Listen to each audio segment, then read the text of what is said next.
I've now had my current rotation in place for a few months now, rotating between the New Balance 1080 V13 for my easy days here, very comfortable cushioned shoe. Then for everyday daily training efforts, I've been using the Nike Vomero 17. For any long runs, well, before I got the Alphafly 3, and workouts, before I got the Alphafly 3, I was using the Adidas Boston 12. All of these shoes have about 200 miles on them. The New Balance and the Adidas have well over that at 220 to 230, and then the Nike Vomero 17, this guy has about 156, 160 miles, so not quite to that 200 mile mark, but this is a good time to check in with these and do a durability update for you all. So goal today is to go deep into how these are wearing so far for me. Of course, my foot strike pattern and the way that I run, my mechanics are going to be a little bit different for you. I'm 6'2", about 160 pounds, and I have a lower cadence around 165 to 170, depending on how fast I'm going. And no, I do not want to improve my cadence right now. That's not what I'm focusing on in my training, but this should give you a general idea of how these foams and outsoles tend to wear over time.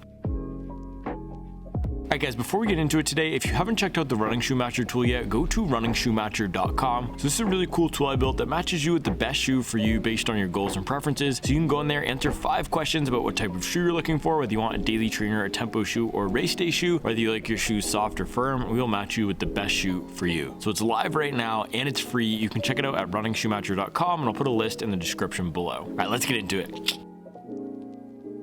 Alright guys, so first up here, let's dive into the New Balance 1080 V13. So I got this guy after my last half marathon. It was an Ironman relay. I was doing the running leg and I got my PR of 119.28 off the back of a lot of high mileage training. I was running 80-mile weeks, then I bumped it up to 100-mile weeks. After that race in October, I knew I wanted something that was just super comfortable, super cushy, so I could just relax for the next few weeks, go hit some easy miles in comfort and ease. So I went for the New Balance 1080 V13. I tried the More V4 last year and I did not like it, so when I saw that this was coming out, I thought I would give this a shot, give New Balance's fresh foam another chance. A little bit of a lower stack than the More V4, enough cushion for me to feel protected, but not too much that I felt like I was swimming in foam. I tend to not get along with super high max cushion shoes too much. I like a little bit of a firmer lower ride, so this was the sweet spot for me in terms of max cushioning. It's 38 millimeters in the heel. Anything above that, like the Asics Gel Nimbus, those types of shoes, I don't get along with them all too well. So far I've absolutely loved this shoe, and through the first 200 miles it's been a great training partner for me for all of those easy days, all of those runs where I want to just get out there, move the legs. It is not a fast shoe whatsoever. I did some strides in it last week and I felt like I was going 5 flat, sub 5 pace, and I was going something like, I don't know, 6:20ish pace in it. So this is not a shoe where you want to run fast in, but it has been very comfortable through the first 200 miles. Now where we are starting to see some wear and tear is around here on the outsole. The foam is in decent shape, but the outsole is getting a little bit chewed up. If you look here in the back of the shoe, you'll see this shoe actually isn't too bad. Let's check the other one. If you look here in the back of the shoe, this is my right shoe. You'll see that the bottom of the foam is getting eaten up, especially around this lateral heel area. You can see that the foam is getting degraded. So this has something, of course, to do with my form. I'm sure there's something wrong with my mechanics. That's not what I'm focused on right now. I'm focused on upping my mileage. Maybe when I crack 230 in the marathon, I'll start working on my mechanics and trying to become a better runner. Right now, I'm just trying to run as much as possible, build my aerobic base. Anyway, what this tells me is if you are a heavy heel scuffer like me, or if you're a heavy forefoot scuffer, this rubber is not going to be very durable. New Balance went with this layout where it's almost these pods of rubber all around the shoe. They're not fully wrapping the heel. They're not fully covering the forefoot. They're placing it in strategic areas to lighten up the weight a little bit. It's not a super light shoe, but it's also not a super heavy shoe. So I guess the rubber placement is doing its job, but it's not doing its job in protecting the foam, which is an issue a little bit for me. You can run in shoes once you wear it through the rubber. I've worn through the rubber in my Saucony Endorphin Shift 3s and my Saucony Triumphs at around probably 250 to 270 miles, and both of those shoes have about 350 miles on them. I don't run in them anymore. The Triumphs I save for those super wet days because I have the Run Chill edition. But all that is to say, I will continue to run in this until over 300 miles. 300 miles is my retirement point. I really like this shoe so far, but average durability at best. If you are a person who likes to take your shoes to 400, 500 miles, this is not going to be the max cushion shoe for you because the rubber they've chosen isn't the best, and the way that they've laid it out isn't the optimal layout for longevity.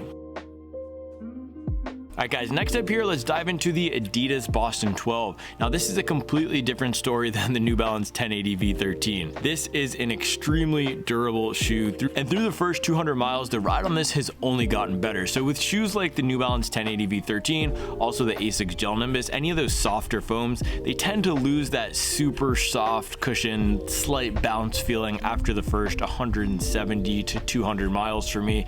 This, on the other hand, with this firmer foam, this has a dual foam construction where the bottom layer is a firmer training foam called Light Strike 2.0, actually the second version, and then the top layer is Light Strike Pro. This one has gotten better over time. It's softened up, but because it has these energy rods down here which add some rigidity, it still has a nice snap off the forefoot. So this has gotten better and better with time for me. It's like a fine wine or a high mileage runner. As you add more miles to it, it gets stronger and it feels better. So in terms of the rubber on this guy, as I mentioned, it has about the same number of miles as the 1080 V13, but take a look. This is barely worn at 220, 230, 250 miles, whatever it is exactly.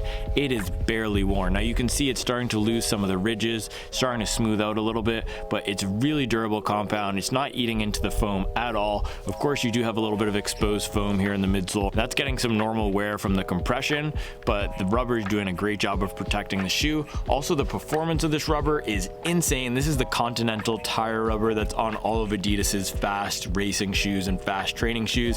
And let me tell you, I ran through a torrential downpour down here in Charlotte. It was 2 Sundays ago. If you're in this area, you remember that weekend. It was just flooding everywhere, and this thing took it like a champ. I was wading through 1 to 2 inches of rain in this, and it was very confident, very sure, no slipping or sliding at all. So durability of this is great, performance of the foam is great, and the benefit of having that firmer midsole compound in here is that it's gonna get better over time. And as we get to 300 miles, maybe I'll even take it to 400 miles, I suspect we won't lose a lot of the magic that makes this such a great marathon training shoe. Alright guys, last up here we have the Nike Vomero 17. Now this is a classic everyday running shoe. It's a classic daily trainer, but Nike has used a few more modern materials in it that elevate it just a little bit above their standard running line, which is the Nike Pegasus. So in the Vomero here, we're seeing this top layer of the ZoomX foam, which is Nike's race day foam that's in that Alpha Fly, that's in that Vaporfly. And in here, it adds just a little bit of cushion and a little bit of pop that makes it a touch more special to run in than a shoe like the Nike Pegasus or the Adidas Adi Zero SL. But it does still ride like a daily trainer. It doesn't ride like a super heavy, clunky max cushion shoe. It doesn't feel as cushioned underfoot as that 1080 V13 that I just highlighted, because it is 29 millimeters up here, but something about the way that they've laid out this foam and the compounds themselves give it a little bit more compression and more of a natural, flexible feeling in the forefoot than a max cushion shoe like a Gel Nimbus or a 1080. As I mentioned, this one only has 150 miles on it, not 200, but through that 150 miles, the ride on it has been very consistent. Just a nice solid everyday running shoe, very comfortable fit. The foam isn't too soft, it's not too firm, and it has a perfect ride for those days where I want to just go set it, forget it, 730, 740 pace, which is my normal everyday running pace. If we take a look at the outsole here, this is one of the thickest road outsoles I've ever seen. You could almost use this as a trail shoe, and I have taken it on some wet paths. I've taken it on some little dirty, rocky roads, and it's done great. And you can see we are starting to see some wear into the outsole here. It is very textured, so it's losing some of that texture, starting to wear down, soften up a little bit, but it's not wearing through to the foam. Because it's such a thick application of this rubber, it is giving a lot of protection to that foam, and we're not seeing it chew up any of the Cushlon, which is that Cushlon 3.0 is the bottom layer of the foam. I'm really curious to see how this wears into that 250 and 300 mile range. I'm not sure how it's going to do. It could lose some of this rubber like we see in the 1080 V13. It also could hold up really well like the Adidas Boston 12. So we'll have to see with some more miles in it, but overall the durability has been pretty solid so far. So of these 3 current shoes in my rotation, the Boston 12 is definitely the most durable. It also took the most time to break in. This foam softened up at about 50 to 70 miles, and that's when it really started feeling like it was one with my foot. It started getting a little bit of a smoother ride. It was a touch bit choppy and inconsistent before that, but as this foam started to wear in, it really gave a lot of life to the shoe.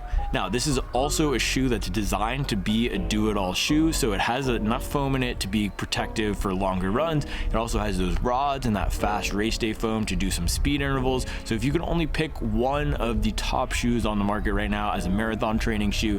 This would be it. You could even do recovery runs in it. If you are on a budget, this would be a great shoe to have to pair with maybe a simple lower lightweight shoe like a Kinvara or a Rebel. So as I mentioned in my full review of this shoe, this is my favorite marathon training shoe on the market. I love the ride of it. I love the durability. I love the value it's offering. We also have seen Adidas put some sales out there. The women's colorway was on sale for $50 a few weeks ago. Men's has been as cheap as $80. I have seen Adidas start to flip over their colorways and they're now back to full price, but I would keep an eye out over the next few months. Adidas does do a lot of great sales, so we'll likely see another good sale on the Boston 12 coming up soon. All right guys, so there you have it. That is a durability update on my current rotation. Please let me know in the comments what questions you have about the ride of these shoes, the uppers. I have done full reviews on all three of these, which I will link in the description, but if you have any questions I can answer in the meantime before you watch those videos, or if you just want to save a few seconds, drop those in the comments below and I'll get back to you as soon as I can. All right guys, Merry Christmas, and I'll be back tomorrow with another video.